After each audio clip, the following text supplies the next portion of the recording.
Hello, everyone. Welcome to Rainbow Inspirations. My name is Greg Howell. I'm a volunteer with the Mountain Region of AARP, North Carolina. Rainbow Inspirations is a project shared jointly by AARP, North Carolina, and Blue Ridge Pride. Today, we're happy to welcome as our special guest, Dr. Imani Woody. And Dr. Woody has been an advocate for women, for people of color, for LGBTQ plus community members for over 25 years. She served on many boards, worked with numerous organizations over the years. She's been appointed to commissions by two mayors of Washington, D.C. She's the principal of IWF Consulting, which provides board and staff development. She did work with AARP at one point in her career, and she was the 2023 Purpose Prize winner, among other accomplishments and recognitions in her career.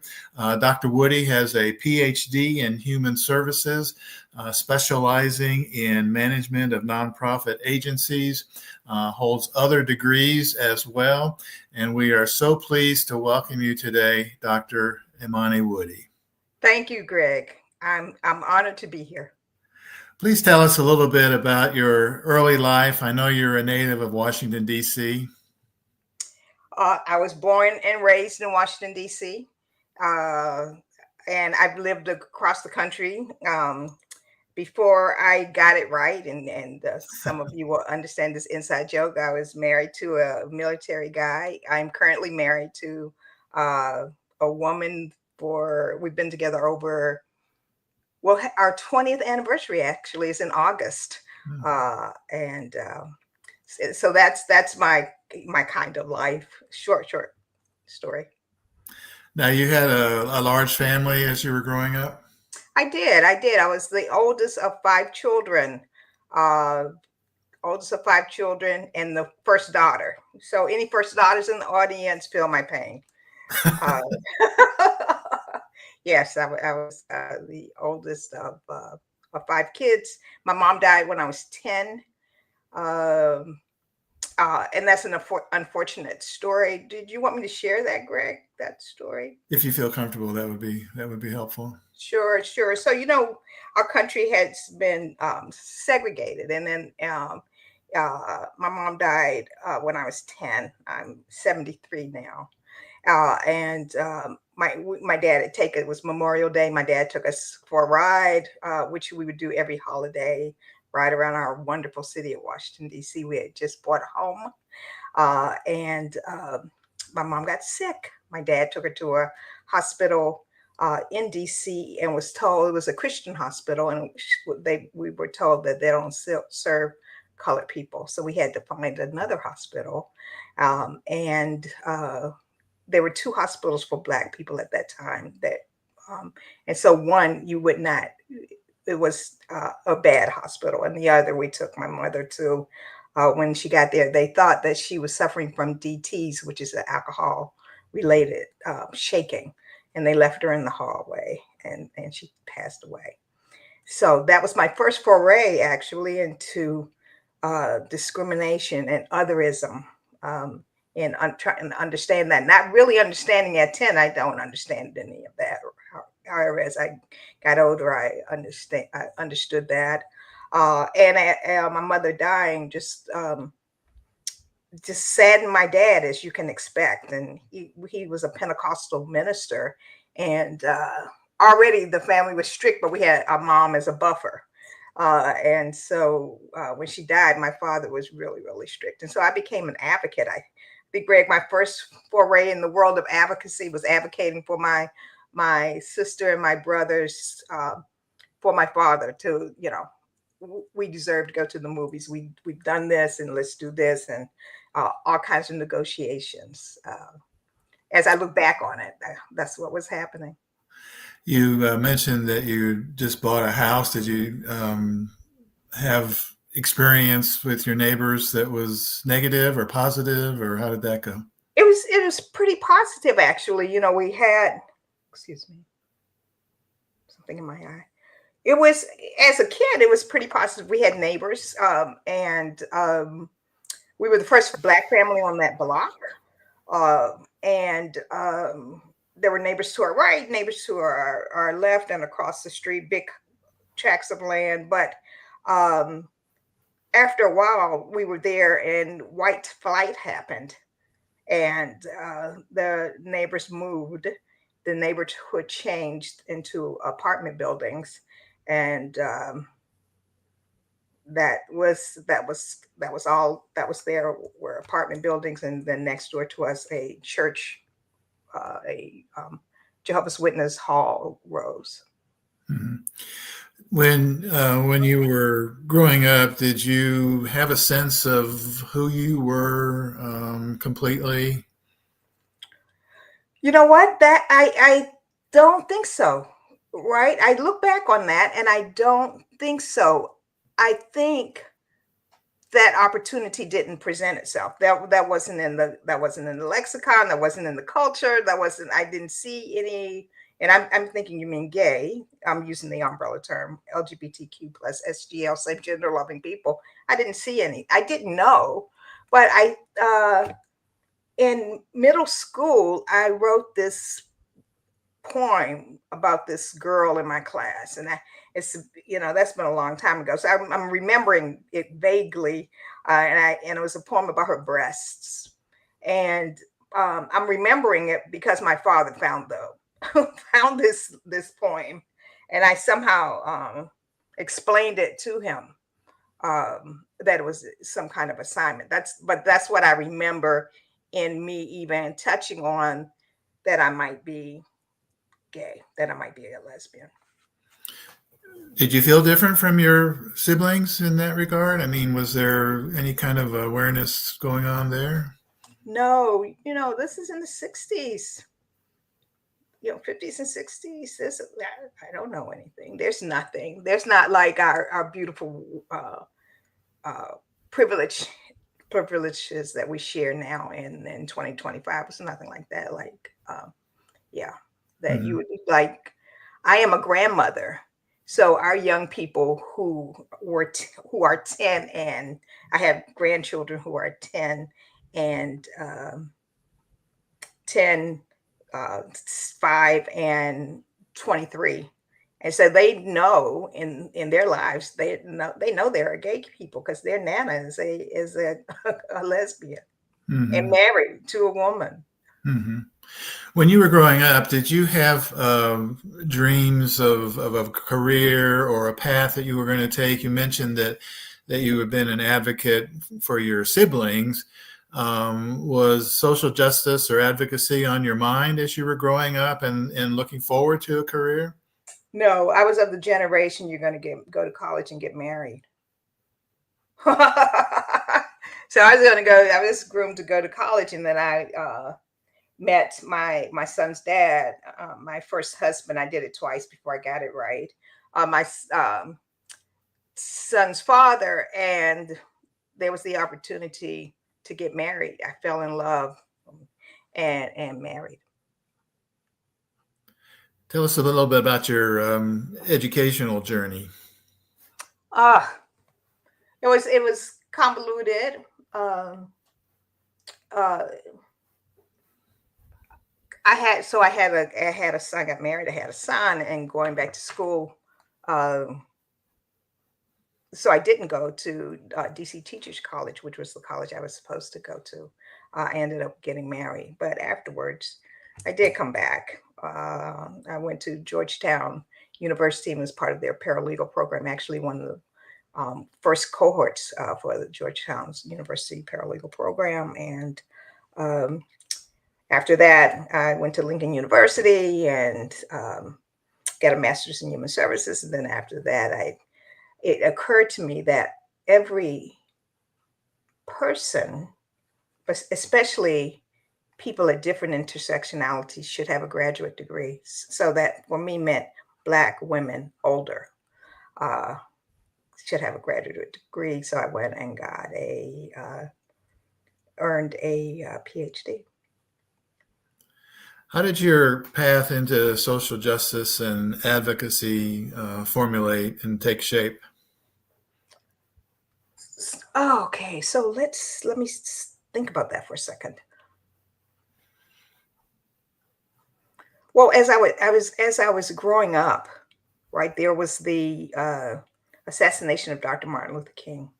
There was the assassination of John F. Kennedy. There was the assassination of Robert Kennedy.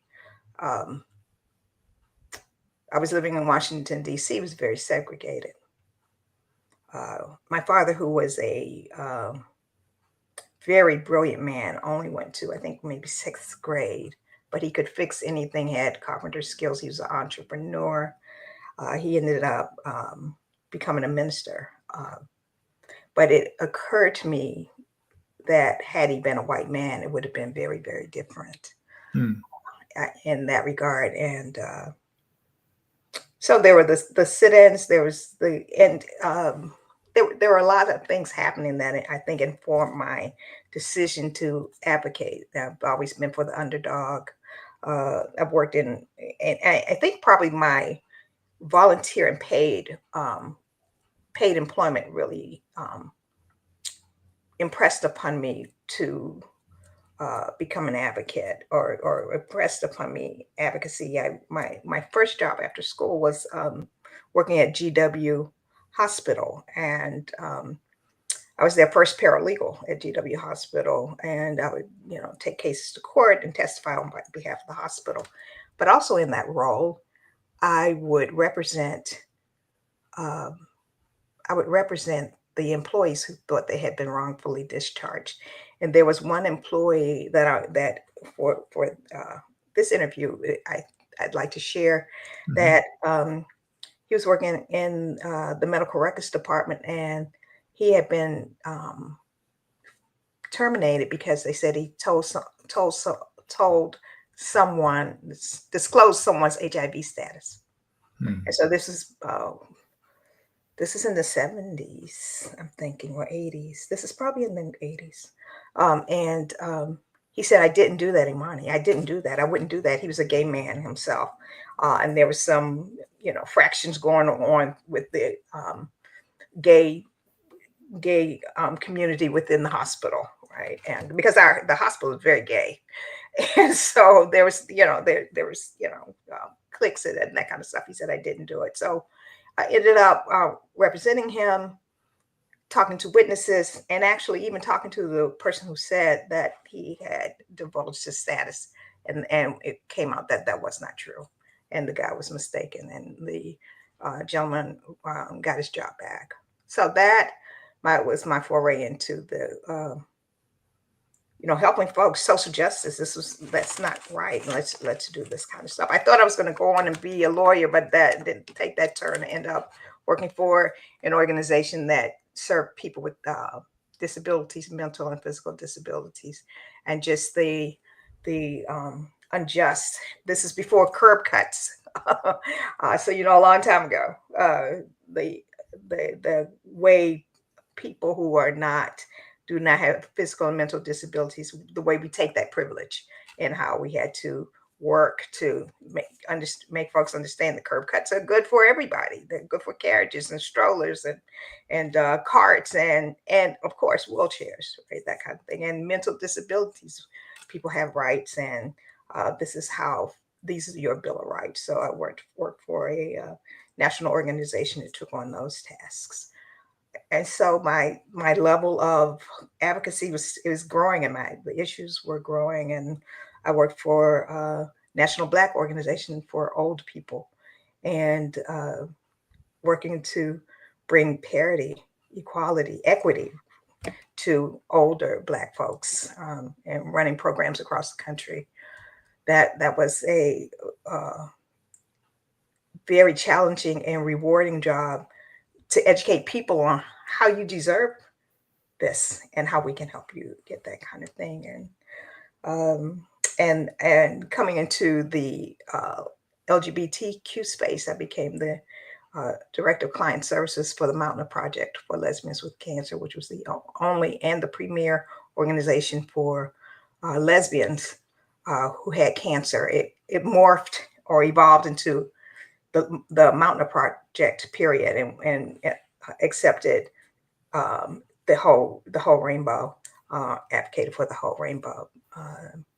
But there again, uh, there's this population, and how do you advocate? And within this population, this organization of lesbians, it was all white bread. When I say white bread, I mean white led, and the volunteers are white, the members, the clients are white, and so I was dropped into that bowl of milk, uh, and we made some changes. So why aren't Black women with cancer coming to this program? They need it a lot, and did some outreach and making that a more blended kind of organization. I'm still very proud and still have ties to that organization.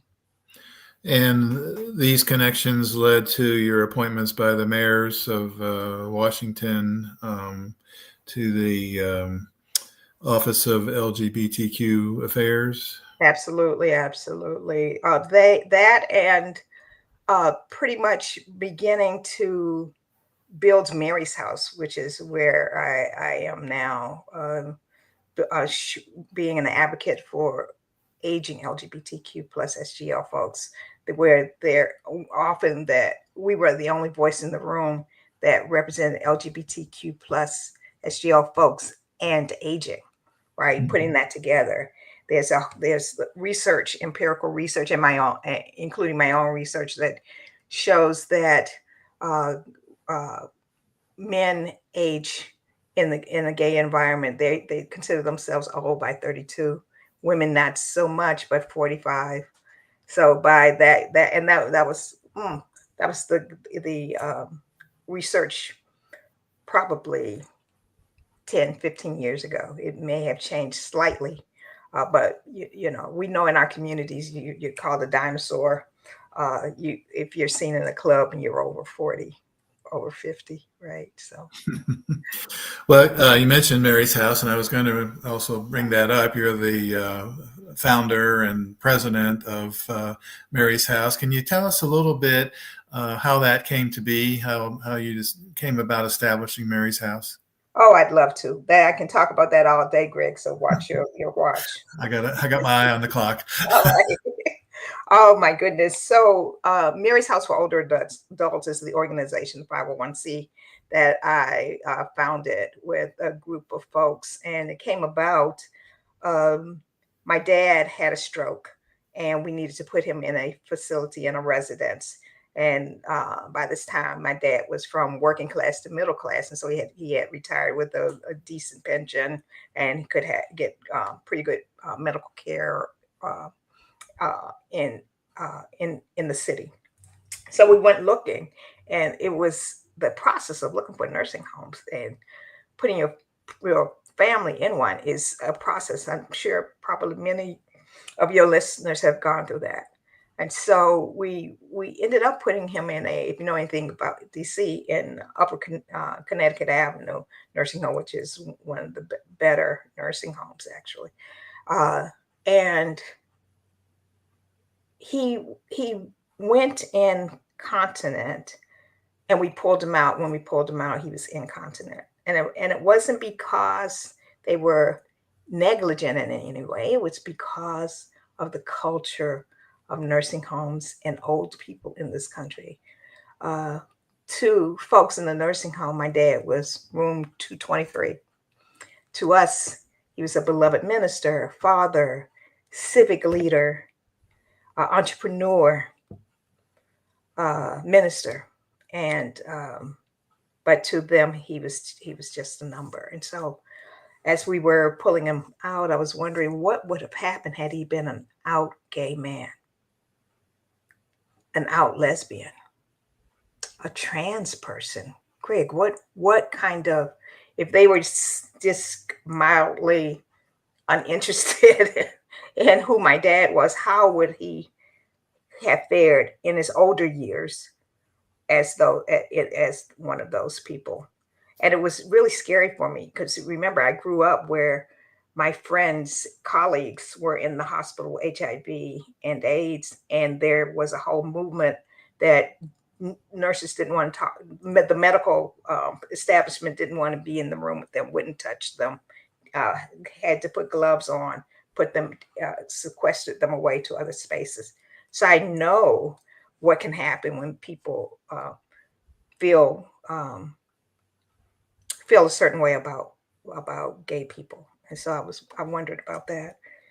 And my dad transitioned and left me this house, that same house I talked about earlier in this broadcast.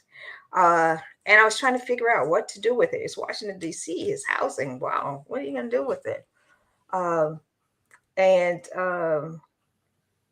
I talked to, I had a kitchen cabinet of 4 women that I relied on for more than 30 years in talking about this. And we said, oh, what? I said, well, we can make housing. We can make a 4-bedroom house, and we can help help shed some light on discriminatory practices and make this a safe place for everybody. And that's the Mary's House for Older Adults tagline. Bring your whole self, your tall self, your short self, your black self, your white self, your fat self, and your old self, because there's so much discrimination for, around all those intersectionalities. And so that's what we did with Mary's House. We did that. And Greg, have you seen The Matrix? Absolutely, no. Oh my God. Well, for your folks in the audience that have seen The Matrix, there's a part where Neo, who's the star of the show, is presented with a blue pill or a red pill. And I get the colors twisted. So you Matrix fans don't hold me to this. So there's the red pill and the blue pill. And so he's asked, you can take the red pill and go back into oblivion and just live your life like it was, which is not real life. Or you can take the blue pill and live your life real, which is hard as all get out, but it's real life. And so Neo took the blue pill because he wanted real life. And I took the blue pill instead of the red pill, where it wouldn't have been so hard. It took 12 years for us to build Mary's House. And we finally had, after 12 years, we finally have built it. It's a 15-room, single room occupancy, communal housing residence. It's so beautiful. I wish I had sent pictures so that you could show your folks. But if you go to www.maryshousedc.org, there are pictures of how wonderful it is. And it's LGBTQ affirming, and it's the first LGBTQ plus SGL affirming communal housing. So when I say that, we intentionally are building this housing where everyone feels safe and heard and is living their best life with sensibilities geared toward the LGBTQ plus SGL family. So when you go in, you don't have to guess, am I welcome here? Or are they going to affirm me here? Am I going to be just tolerated here? It's none of that. When you walk in, it's just family, which includes very prominently LGBTQ plus SGL folks. Well, it sounds like it was an inspired choice, but a lot of sweat went into the actual fulfillment of that inspiration. Yes, indeed.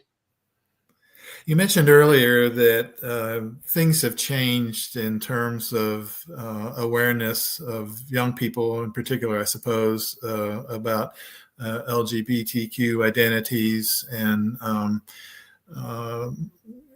role models, perhaps, or images, or even language to give expression to all of that. Have you felt that was too late coming along, or has it just been a natural sort of progression, or how do you feel about things now in that regard? Okay, I think I feel blessed to have lived this long. I feel that there are positive changes, and everything is in good order. Everything is in right order. I am thinking when I teach cultural awareness regarding LGBTQ plus SGL people, I'm reminded of the McCarthy era. I'm reminded of the Lavender Scare.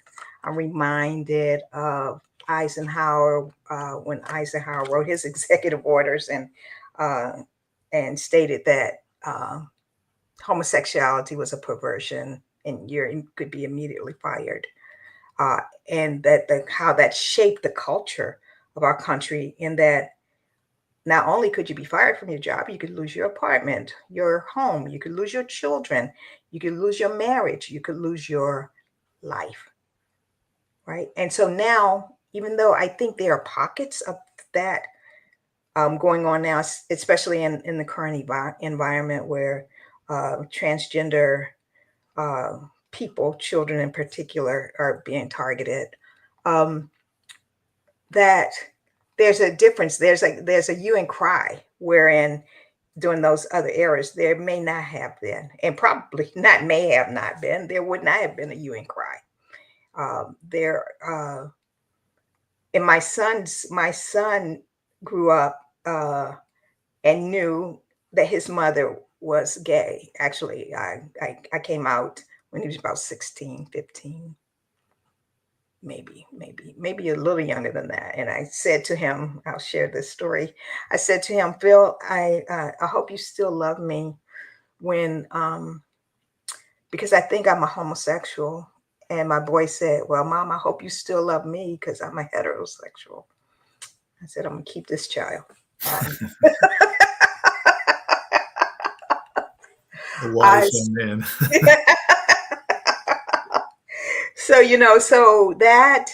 So him growing up, and in his class, in his high school class, young gay people, umbrella term, were taking each other to the prom, right? It was big news still at that time. In my oldest grandson's high school, they were taking gay children were taking each other to the prom, and it wasn't a big story. It was just a thing. Oh God, let's put the pictures on Facebook. So, and when my younger grandkids grow up, it won't even be a thing. They might not even post the pictures because, a quick Instagram photo or something or whatever they'll have during that time. So times evolve. Many steps forward. Marriage equality was a thing. That was a hard fought battle. And it might be on the chopping block because we know things can change. I've been a champion of women and marched for Roe versus Wade. And what happened? The Supreme Court. Oh my goodness. So the more things change, the more things remain the same. But we do not go back to the original hardship is what I think.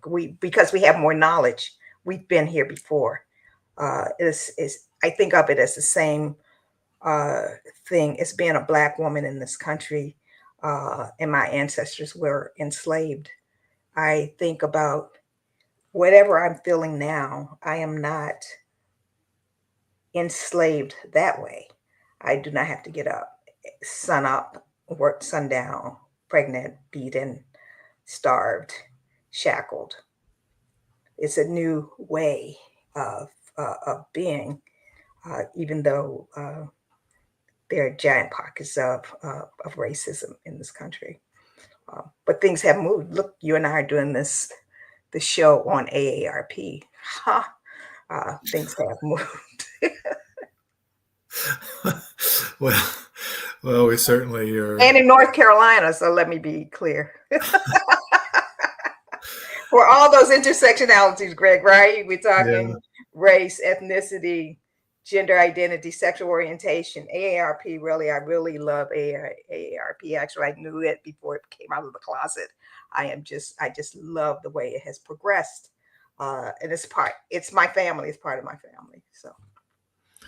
Well, we appreciate your presence with us today, and thank you for sharing your story and your perspectives, your experiences, and thank you for being the advocate that you are.